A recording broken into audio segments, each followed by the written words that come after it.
This show is brought to you by NMDC Group. Brent crude passes $95 a barrel, and the UAE's dollar bond issue is 5 times oversubscribed. You're watching the Daily Brief with Forbes. I'm Ramia Faraj. Brent crude passed $95 a barrel this morning as oil rallied to a 10-month high. The tight oil market has industry stalwarts, including Chevron CEO Mike Wirth, forecasting $100. Weak shale output in the U.S. is spurring further concerns about a supply deficit from extended production cuts by Saudi and Russia.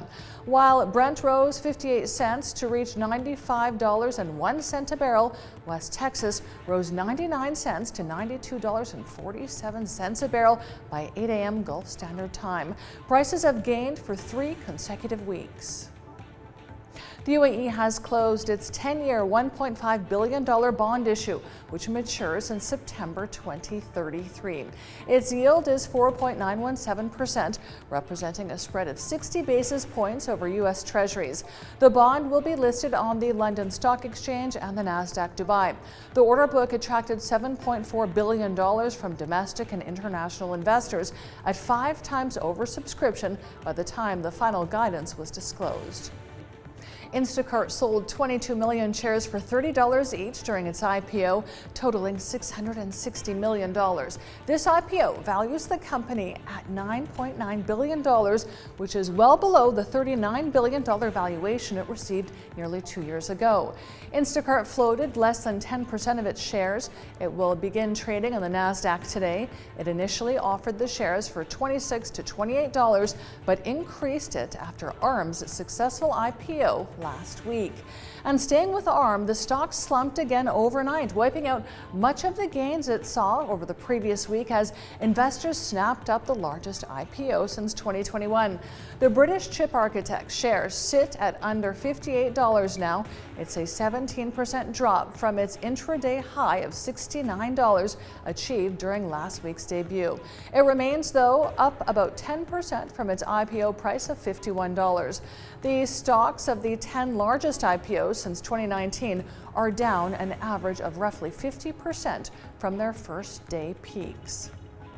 U.S. firms in China are reporting record low optimism. A survey by the American Chamber of Commerce Shanghai shows optimism about the next 5 years is the lowest ever recorded in the survey, with just 52% optimistic. Asked to pick top challenges, 60% of businesses chose U.S.-China relations, and 60% cited the economic slowdown. 40% are moving away from China, with Southeast Asia the top alternative destination. 2/3 said the issue is with U.S. policy rather than Beijing's. UN member states have reaffirmed their commitment to the Sustainable Development Goals. In a declaration, they agreed to urgently implement the Plan of Action for People, Planet Prosperity, Peace and Partnership.